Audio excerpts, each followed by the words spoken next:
귀한 찬양해 주신 은혜속 분들 감사 말씀드립니다. 우리 옆 사람하고 인사하겠습니다. 저희 교회는 저만 잘하면 아무 문제 없습니다. 인사하겠습니다.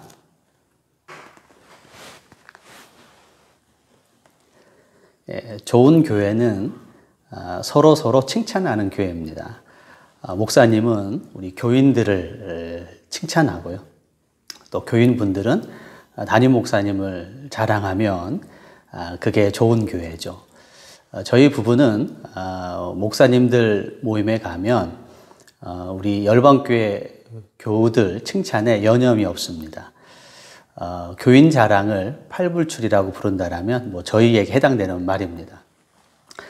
여러분들도 그러시죠? 우리는 서로 부족한 점들이 많이 있습니다. 그러나 한 발 떨어져서 이렇게 돌아보면 다 귀하고 다 복되고 다 가치 있는 분들입니다. 서로의 귀함을 인정하시고 또 이렇게 칭찬하시는 우리 교회가 되어지길 바랍니다. 자, 그런 측면에서 다시 한번 옆 사람하고 저희 교회는 저만 잘하면 아무 문제 없습니다. 인사 한번 나누시죠.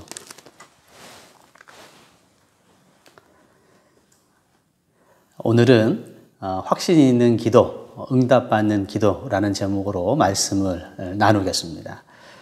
오늘 본문에서 주님께서는 유명한 말씀, 한국 교인들이 가장 좋아하는 그러면서도 암송을 많이 하는 말씀 가운데 하나인데요.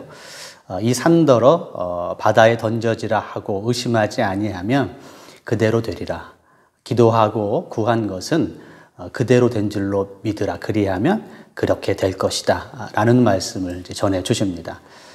주님의 이 교훈의 요점은 확신 있는 기도죠. 의심하지 아니하면 주님이 말씀하셨던 것처럼 의심하지 아니하는 확신 있는 기도는 반드시 응답된다라는 사실입니다.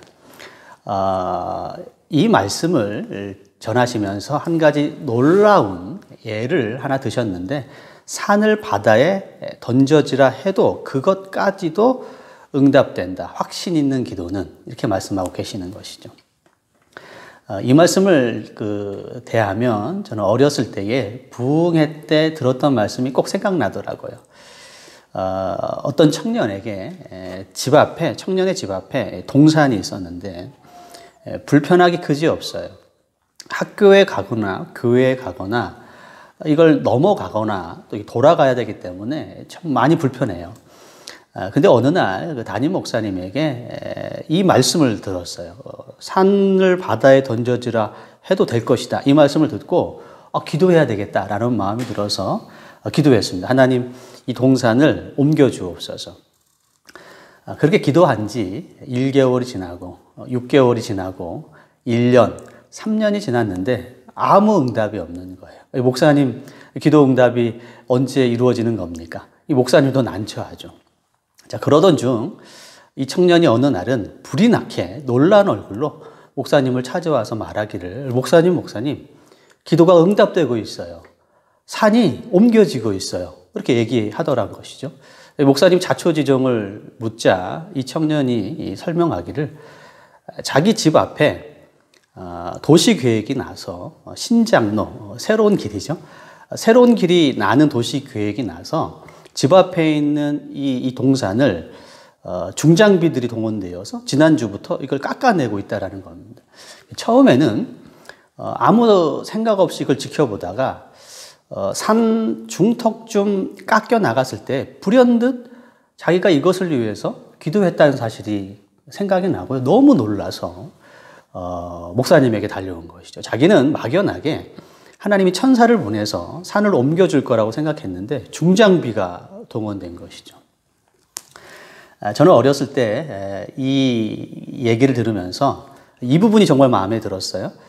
천사가 동원된 게 아니고 중장비가 동원되어서 산을 깎아내고 있다는 장면이 얼마나 마음이 만족스러운지 몰라요. 천사가 등장해서 삽질을 해서 산을 이렇게 없애는 것도 참 놀랍죠. 그러나 중장비가 동원되어서 산을 깎아내고 있다는 사실이 신비롭고요. 타당하고요. 그다음에 마음에 그렇게 이게 흡족할 수가 없는 거예요. 사랑하는 성도 여러분, 모든 기도는 다 응답될 줄로 믿습니다. 아멘이시죠? 자, 그러나 기도에 있어서 아주 놀랍고 영광스러운 측면은 그 기도가 응답되는 과정과 방법에 있습니다. 신비로우면서도 합리적인 방법으로 하나님은 응답하십니다. 신비로우면서 합리적이다. 자, 이 두 요소는 사실 조화될 수 없어요. 언제나 충돌합니다. 신비롭다는 얘기는 우리의 이성을 초월한다라는 얘기고요. 합리적이다, 타당하다라는 얘기는 우리의 이성으로 분석하고 이해할 수 있다라는 얘기거든요. 그래서 이게 두 개가 조화가 안 되는 거예요. 어떤 사람은 열정적인데 꽉 막힌 사람이 있죠. 어떤 사람은 합리적이고 이성적인데 매우 차가운 사람이 있습니다. 그런 겁니다. 자, 그러나 하나님에게 있어서 이것은 문제가 안 돼요. 하나님은 전능하셔서 신비로우면서도 합리적이고 타당하게 응답하십니다. 이 두 요소를 함께 사용하셔서 버무리셔서 새 역사, 새 걸작품을 만드시죠. 그 기도의 응답입니다. 하나님만이, 전능하신 하나님만이 하실 수 있어요. 기도는 위대한 겁니다. 기도는 그래서 우리의 문제를 해결하고 우리에게 살 길을 열어줄 뿐만 아니고 더 나아가 하나님의 성품과 능력과 지혜를 발견하는 수단이 되는 것이죠. 야, 하나님 살아계시는구나. 하나님 능력 한이 없으시구나. 라는 것을 고백하는 수단이 되는 겁니다. 위대한 겁니다. 자, 오늘 저와 여러분들은 참된 기도, 확신 있는 기도는 어떤 기도인가 라는 말씀을 함께 생각해 볼 것입니다. 오늘 이 시간에 기도를 배우셔서 여러분의 삶 가운데 떡하니 버티고 서 있는 산과 같은 문제, 염려, 고통들, 바다에 던져지는 역사를 경험하시게 될 뿐만 아니고 나아가서 하나님도 알아가시는 하나님의 성품과 지혜도 발견하시는 이 시간 되시기를 주의 이름으로 축원의 말씀을 드리겠습니다. 확신 있는 기도, 참된 기도, 어떻게 하는 기도일까요? 첫 번째 요점은 예수님 안에서 기도하는 겁니다. 참된 기도, 확신 있는 기도의 첫 번째 요점이죠. 예수님 안에서 기도하는 것입니다. 우리가 물을 첫 번째 질문은 예수님은 누구셨는가? 라는 것입니다. 이것이 확신 있는 기도, 참된 기도로 나아가는 첩경입니다. 이 바른 길입니다. 이 예수님이 누구셨는가? 라는 질문에 대한 가장 의미심장한 대답은 세례 요한의 대답입니다. 보라, 세상 죄를 지고 가는 하나님의 어린 양이다. 이렇게 세례 요한은 얘기했어요. 하나님의 어린 양이다 라는 얘기는 구약의 중심 교훈인 희생 제사를 상징합니다.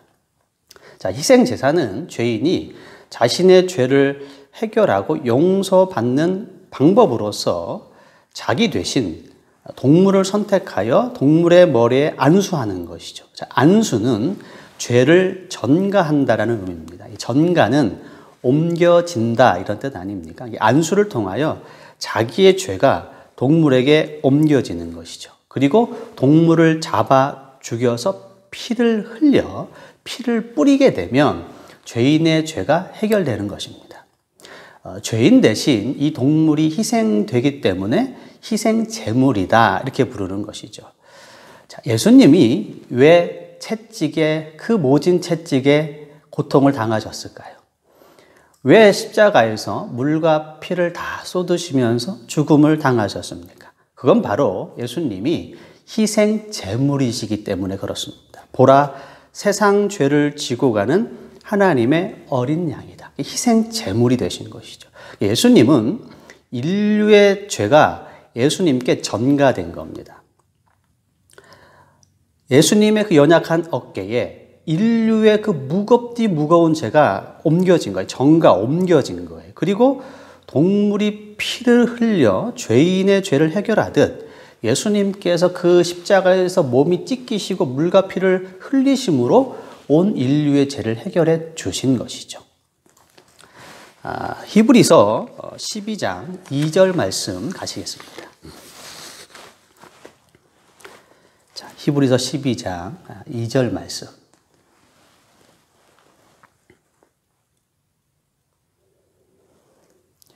한 목소리로 같이 읽겠습니다. 시작. 믿음의 주요 또 온전하게 하시는 이인 예수를 바라보자. 그는 그 앞에 있는 기쁨을 위하여 십자가를 참으사 부끄러움을 개의치 아니하시더니 하나님 보좌 우편에 앉으셨느니라. 아멘.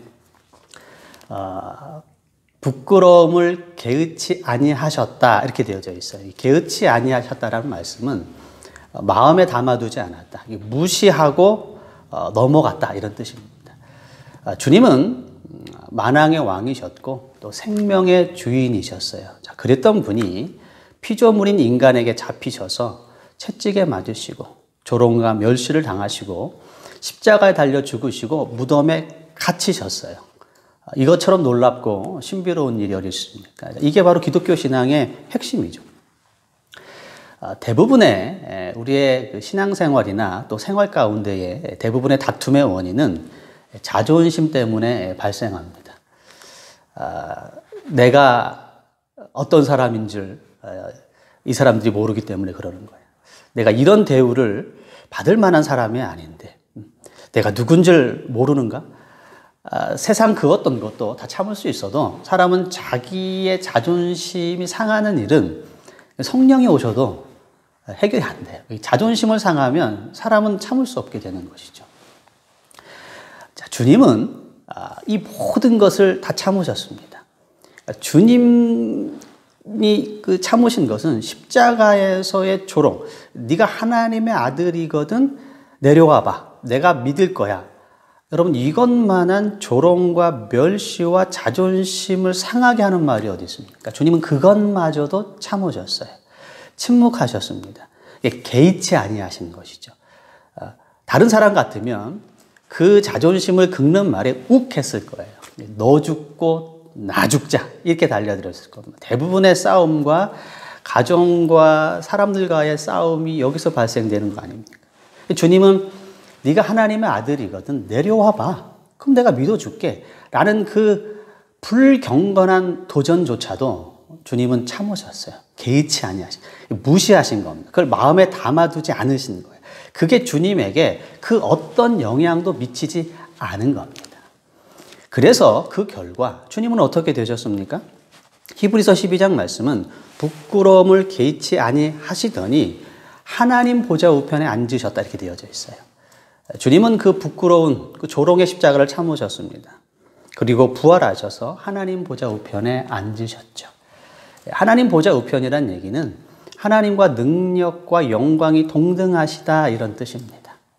예, 주님께서는 지금 부활하셔서 하늘나라의 주인으로서 다스리시고 계십니다.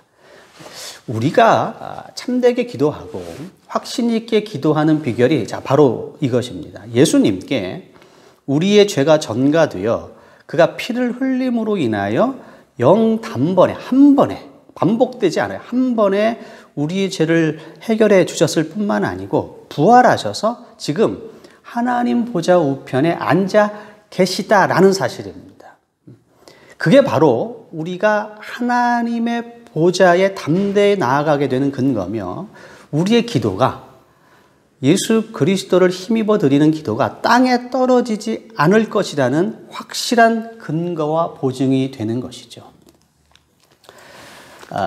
저는 예수님께서 하늘 보좌에 앉으셨다라는 것이 어떤 의미가 있는지를 조금 여러분의 이해를 돕기 위해서 하나의 가상의 상황을 제가 좀 꾸며서 좀 소개해 보겠습니다. 어떤 청년에게 입사시험 앞두고 있는 어떤 청년이 이제 면접을 위해서 지원한 회사 앞에 당도를 했어요. 이 청년은 지방에서 학교를 졸업했고요. 또 내놓을 만한 어떤 그런 경력은 없는 사람이었기 때문에 뭐 걱정이 이만저만이 아니죠. 회사 앞에 당도했는데 어떤 노인이 힘겹게 짐을 나르고 있는 노인을 봤어요. 근데 이 노인이 실수하여서 짐을 하나 떨어뜨린 겁니다. 이 짐을 다시 옮겨 놓으려고 노력하지만 이 연약한 노인에게는 좀 어려운 일이요. 반복하여서 실수를 하고 있습니다.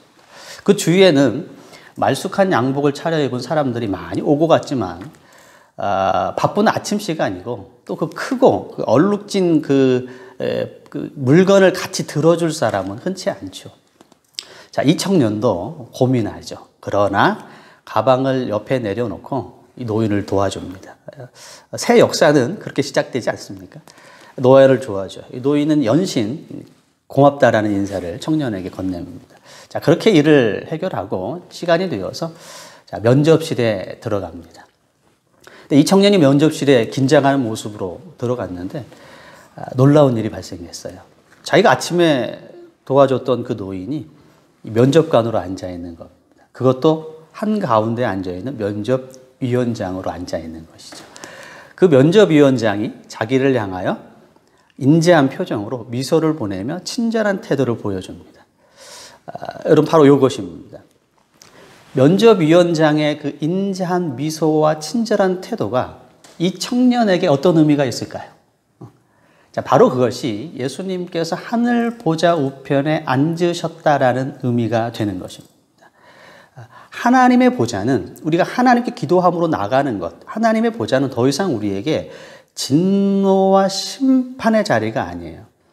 뭔 잘못이 있어서 나의 잘못이 드러날까 두려워하는 그런 심판과 진노의 자리가 아닌 거예요. 더 이상 그것이 아닌 겁니다. 은혜의 자리입니다. 은혜가 가득한 자리며 기대와 위로가 충만한 것입니다.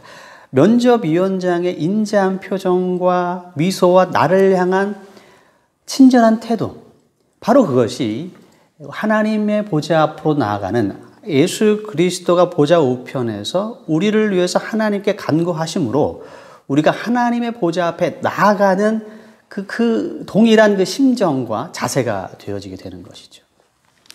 자, 이게 전부는 아니죠. 자, 그 면접은 어떻게 진행되었을까요? 자, 다른 면접관들이 질문 공세를 퍼붓습니다. 어느 대학 나왔어? 성적은 어땠어? 자랑할 만한 경력은 있어? 자랑할 만한 요즘 말로 스펙이 없는 이 청년이 당황하지 않았겠습니까? 자, 그때 이 심사위원이 막아 쓰는 것이죠. 내가 보니까 이력서를 보니까 이 청년의 학교와 성적은 전혀 문제가 안 되는 것 같습니다. 오히려 신입사원에게 가장 필요한 것은 인성인데 인성에서 창조적인 아이디어가 나오는 건데 이 신입사원은 지원자는 우리 회사가 찾는 딱 맞는 인재인 것 같습니다. 이렇게 막아서는 것이죠. 자, 면접위원장이 이렇게 거들면 뭐 상황은 종료되는 거 아니겠습니까? 자, 예수 그리스도께서 하늘 보좌 우편에서 우리를 위해서 하시는 일이 바로 그것입니다. 우리의 죄와 약함을 가려주는 거예요. 그리고 더 나아가 우리를 높여주고 명예롭게 하는 겁니다. 우리의 흠들, 우리의 분홍 같은 그 범죄들과 수많은 죄들, 하나님의 보좌 앞에 나아가기 부족한 것들, 예수께서 그걸 다 가려주는 겁니다. 괜찮습니다. 제가 보니까 이거 다 이유가 있어요. 괜찮은 겁니다. 아무 문제 없습니다. 아니, 문제 없을 뿐더러 이 사람은 우리 회사에 맞는 가장 적합한 인재입니다. 이렇게 우리를 가려주고 높여주고 명예롭게 해주는 것이죠. 이게 예수님께서 하시는 일입니다. 자, 이렇게 제가 말씀드리면 어떤 분들이 목사님, 그런 내용이 성경에 있습니까? 저는 성경만 믿는데 이 기도와 면접 시험은 다른 거 아닙니까? 성경 말씀에 그런 내용이 있습니까? 자, 이렇게 말씀하시는 분들이 있을 것 같아요. 성경 한 구절, 제가 이 내용에 대한 적합한 성경 한 구절을 좀 소개하겠습니다. 자, 로마서 8장입니다. 로마서 8장 34절 말씀.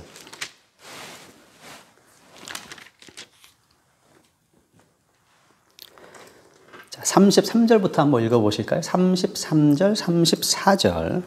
우리 한 목소리로 같이 읽겠습니다. 시작. 누가 능히 하나님께서 택하신 자들을 고발하리요. 의롭다 하신 이는 하나님이시니 누가 정죄하리요. 죽으실 뿐 아니라 다시 살아나신 이는 그리스도 예수시니 그는 하나님 우편에 계신 자요. 우리를 위하여 간구하시는 자신이라. 아멘. 사도 바울은 자, 누가 우리를 대적하며 누가 우리를 해할 것인가 라고 외치고 있어요. 그 사도 바울은 지금 흔들릴 수 없는 강한 확신 가운데 있습니다. 그 근거는 뭐죠? 부활하신 예수 그리스도께서 하나님의 보좌 우편에서 우리를 위해서 간구하고 있기 때문에 그렇습니다. 우리의 죄와 약함을 가리고 우리를 높여주고 명예롭게 하는 거예요. 그것 때문에 사도 바울이 그 어떤 강한 따라올 수 없는 확신과 담대함과 평안 속에 있는 누가 우리를 대적하리요? 고백하고 있는 것이죠. 저희 둘째가 좀 실수를 해서 저희가 혼날 이 타이밍이 되면 잽싸게 주랭랑을 쳐서 저희 아내한테 가요. 엄마! 하면서 아내 치마폭 뒤에 숨죠. 그럼 제가 쫓아가서 이놈! 이렇게 얘기하기도 전에 그 분위기를 파악한 저희 아내가 저희 둘째를 두둔하면서 여보! 하고 한마디 해요. 그러면 제가 줄에 이렇게 뭡니까? 이 꼬리를 감춘 모처럼 상황이 종료되는 것이죠. 자, 바로 그것입니다.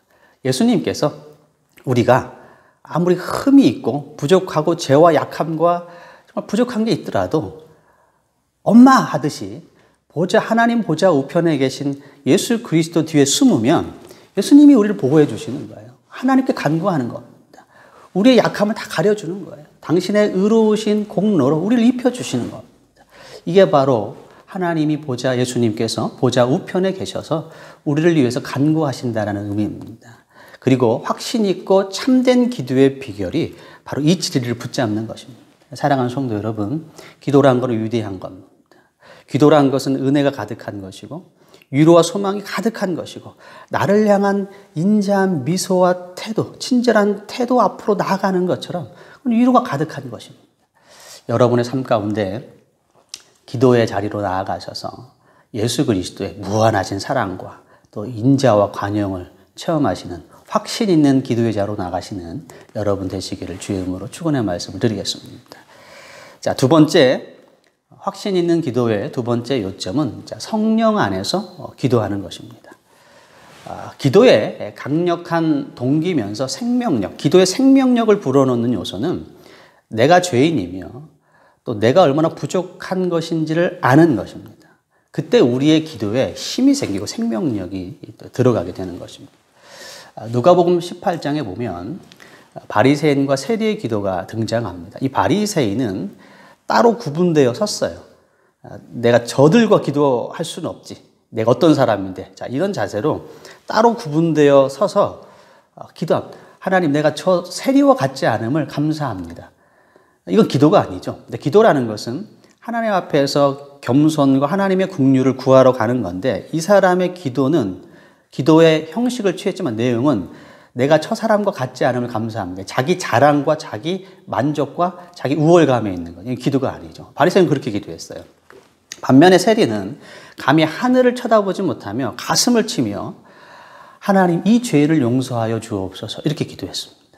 자, 이 두 사람의 기도에 대한 주님의 판정은 어떻게 판정하셨냐면 세리가 의롭다함을 받고 집으로 내려갔느니라 이렇게 판정하셨어요. 하나님이 받으시는 기도는 세리의 기도입니다. 자복하고 통회하는 기도입니다. 하나님께 나아가는 기도의 비결이죠.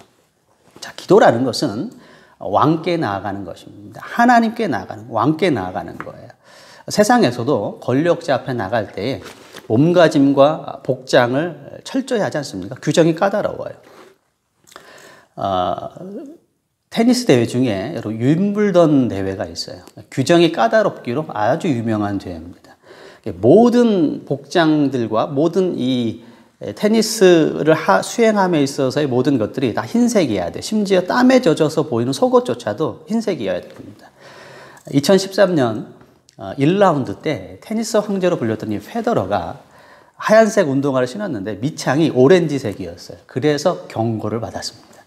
그것 때문인지 모르겠습니다만은 1라운드에서 이 페더러 선수가 다른 것보다 윈블던에서 가장 강세를 보이거든요. 근데 1라운드에 탈락했어요. 이변을 보인 거죠.